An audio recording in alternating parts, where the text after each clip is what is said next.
Hello student, आज हम बात करेंगे क्लास फर्स्ट ईयर का नेक्स्ट टॉपिक परसेंटेज कंपोजिशन से रिलेटेड कुछ क्वेश्चन। तो जैसा कि हमने आपको परसेंटेज कंपोजिशन में बताया था कि परसेंटेज कंपोजिशन ऐसा टॉपिक था कि कोई जो है आपका कंपाउंड है तो उसमें जो है कौन कौन से कंपोनेंट, कौन कौन से एलिमेंट लिए गए हैं, उसका कितना परसेंट उस कंपाउंड में इन्वॉल्व है, ये अगर आपको निकालना हो तो ये जो है मेथड परसेंटेज कंपोजिशन के मेथड से आप निकालते हैं। तो मैंने आपको बताया था कि किसी भी एलिमेंट का अगर परसेंटेज मास परसेंटेज निकाल रहे हैं तो मास percent of that element, any element, ठीक है, एन एलिमेंट इक्वल टू होता है क्या, mass of that element, mass of that element upon क्या, मॉलिक्यूलर मास और इनटू 100। तो ये फार्मूला जो है आपको बताया गया था। अब जो है हम इसी बेस पे एक क्वेश्चन और आपसे करा देते हैं। वहाँ पे हमने आपको बताया था, अब यहाँ एक क्वेश्चन करा देंगे जिससे आपका डाउट।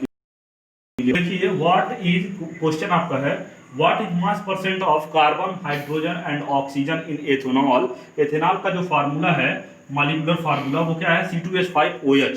तो देखिए क्वेश्चन में आपके जो है जो यहाँ पे कंपाउंड दिया गया है उसमें जौन से जो एलिमेंट होंगे उन सबका जो है क्या दिया होगा, आपको मॉलिक्यूलर मास दिया होगा, ठीक है, उसका जो है एटॉमिक मास गिवन आउट होगा। तो देखिए कार्बन का जो है 12.01 मॉलिक्यूलर मास और सॉरी एटॉमिक मास, हाइड्रोजन का 1.08 और ये जो है ऑक्सीजन का 16.00। अब देखिए सबसे पहले मैं आपको बताया था कि किसी भी जब एलिमेंट का आपको परसेंटेज कंपोजिशन निकालना था तो आप बोलते थे कि mass of that element upon molecular mass of that compound into 100। तो देखिए सबसे पहले आप जो है किसका मॉलिक्यूलर मास निकालेंगे, एथेनॉल का। तो देखिए मॉलिक्यूलर फार्मूला जो है एथेनॉल का C2H5OH हो गया और फिर जो है मोलर मास, या इसी को बोलते हैं आप क्या, molecular mass of ethanol is. तो देखिए यहाँ पे कार्बन का जो है, कार्बन का जो मास है वो कितना है, 12.01। तो यहाँ पे कार्बन के कितने एलिमेंट हैं, तो कितने मॉलिक्यूल, 2। तो 2 इंटू 12.01 और हाइड्रोजन यहाँ पे कितना है, तो 5 यहाँ दिख रहा है, 1 6, तो 6 इंटू 1.008। फिर आपका जो ऑक्सीजन है वो कितना है, केवल उसका एक मॉलिक्यूल है, तो ये जो है 16।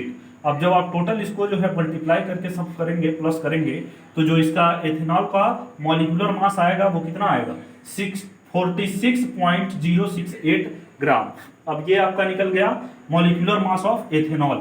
अब जो है एक एक एलिमेंट का आपको कार्बन का अलग निकालना है, हाइड्रोजन कितना है, ऑक्सीजन कितना है एथेनॉल में, तो ये जो है आप निकाल सकते हैं। तो देखिए मास परसेंटेज ऑफ कार्बन, तो देखिए कार्बन के यहाँ पे 2 मॉलिक्यूल लिए गए थे, तो 2 इंटू 12.01 बाई, और जो है आपको बोला गया था मॉलिक्यूलर मास अपॉन, ठीक। तो देखिए ये जो है आपका 2 इंटू 12.01 बाई, ये जो है मॉलिक्यूलर मास 46.08 इंटू 100। ये जब कैलकुलेट किया गया तो आया इसका जो है जो कार्बन का जो परसेंटेज कंपोजिशन आया वो कितना आया, 52.14% आया। अब इसी तरीके से हाइड्रोजन का निकालेंगे, 6 हाइड्रोजन है और हाइड्रोजन का जो मास है आपका 1.008 अपान और molecular mass of ethanol 46.068 into 100। अब जब आप सॉल्व करेंगे तो इसकी जो वैल्यू आएगी वो 13.13% आएगी। अब इसी तरीके से मास परसेंट ऑफ ऑक्सीजन निकालेंगे तो यहाँ पे ऑक्सीजन का केवल एक मॉलिक्यूल है, तो 16 अपॉन और molecular mass of ethanol 46.068 into 100। जब इसको आप सॉल्व करेंगे तो ये आपका जो वैल्यू आएगा वो आएगा क्या, 34.73%।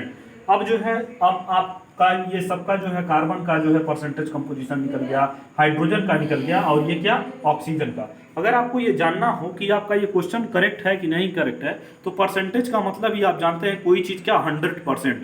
अब जो है इन तीनों का आप सम कर दीजिए। अगर ये जो है, जैसे उस दिन मैं जब आपको बताया था परसेंटेज कंपोजिशन के डिफिनीशन में, इससे पहले वाले वीडियो में, तो थोड़ा सा वहाँ से मिस्टेक हो गया था, मैं जल्दीबाजी में यहाँ पे 109 के अप्रॉक्स में आ गया था पहले, तो 109 नहीं आएगा, वो 100 ही आएगा, ठीक है। तो वहाँ आप उसको देख लेंगे।